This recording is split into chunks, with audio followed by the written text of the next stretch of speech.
Hey guys, it's Wikid here, and in today's video, I'd like to talk about the Heartbeat of America, the upcoming event of CSR2, and whether I think it's worth it or not. So without further ado, let's get into it. Now, the first thing you need to know is that this is what I call a trials event because it's a 60 race series and 2 lock-ins that you are required to have to get the third lock-in, which is the prize car, and you have to lock in the prize card in the third lock-in and finish the event from there. So without further ado, let's get into the lock-ins. The first lock-in is one of two: the 2023 Corvette Z06 or the one with the Z07 package.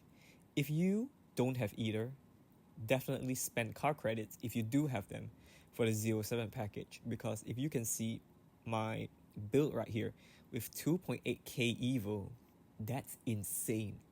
This is one of the best live racing cars that I personally have seen in CSR2, and it's a must-have, especially if you typically do around 9.7 to 10-second lobbies, because this car is an absolute beast. Of course, if you don't have the Z07 package, whether it be not enough car credits or whatever, and if you do have the regular Z06, it's an option as well. It's not as good as the Z07 package, but the regular Z06 is still pretty good. Both of mine lobby in the same lobby, as you can see. It's just that the Z07 package has a better ratio of PP to Evo, and it can run faster than the regular one, the blue one, as you can see on the left. So that's my thoughts on that. The regular one will be coming in with gold keys, or you can just get the Z07 for car credits and save your keys. Now, the next lock-in is my problem. It's this one, the Hennessy Resurrection. And don't get confused, because yes, it might say Chevrolet on the front, but this is 100% a Hennessy. So the parts of this thing are not going to be as easy as Chevrolet parts, because when it comes to Chevrolet parts, it's pretty easy because, first of all, you typically get a lot of Corvettes and Camaros out of regular silver crates. So that's pretty easy to get parts. You can just strip them and you get Chevrolet parts. With Hennessy, if you don't have a Gold Star Hennessy to spend your bronze keys on, you're stuck with this guy if you do get it. And as such, this is a purple star car, so you have to open paid crates, and that's not good. And that's not my problem with this. And my issue stems with this car being a purple star in a gold crate, because as you can see right here, they do push it because yes, you can get a purple star from gold crates, but if history has taught us anything, it's going to cost at least 100 keys if you want to guarantee it.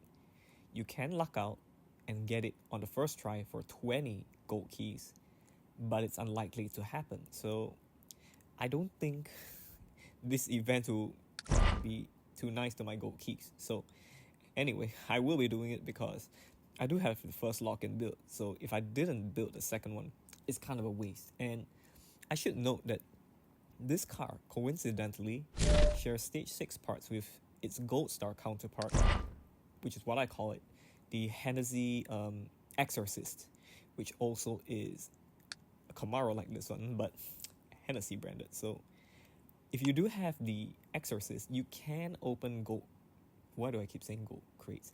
Bronze crates for that, and you can get the parts and use it on the Resurrection.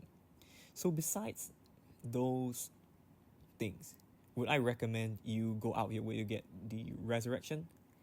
Absolutely not, because Camaros in this game are just not very suited for live racing. Because yes, you can use it in this event, it will be good, but you have to think after the event, am I going to still use it? And more often than not, the answer is no. That car is just going to sit in your garage and collect dust until who knows when it's going to be used again. So you can, and I do recommend getting the Corvette, even if you are not too interested in the event. But the Resurrection, get it for the event, but don't get any high hopes. I mean, you can down-tune this to beat Dyno, but being Dyno means you're not getting much RP but you can cheat people out of 200k if that's your thing, because this is a big dyno buster.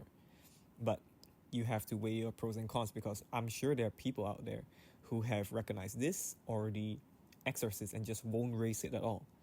So take that how you will. As for the prize car, obviously it's a new car, so I cannot give a verdict as to how good it's going to be. But typically, events that need a lot of investment usually have very good live racing potential in the prize car. So I do anticipate this being good, but I just don't know how good. And I would note that this is not like the Z06s, because I've looked at the gear ratios, they're nothing like it. So at a glance, it's just a different car, which is great, because the Valiance was a copy of the Valois, which was pretty disappointing. But I guess that's natural motion for you. So just be glad that the ZR1 is a new car right here. So if you're going for it, it's worth it if you at least have one of the lock-ins and enough Hennessy and Chevrolet parts to get yourself to the end. Because trust me, towards the end, about race 40-ish or later, things will really crank up the difficulty. Because I do remember my V12, was it? No, the Vantage. It was stuck on race 44 and it just wasn't fun. So with that said, take that how you will. I will be doing the event because I do have the Corvette built and I do have a plenty share of Hennessy parts sitting in my stockpile. So I'll be doing it.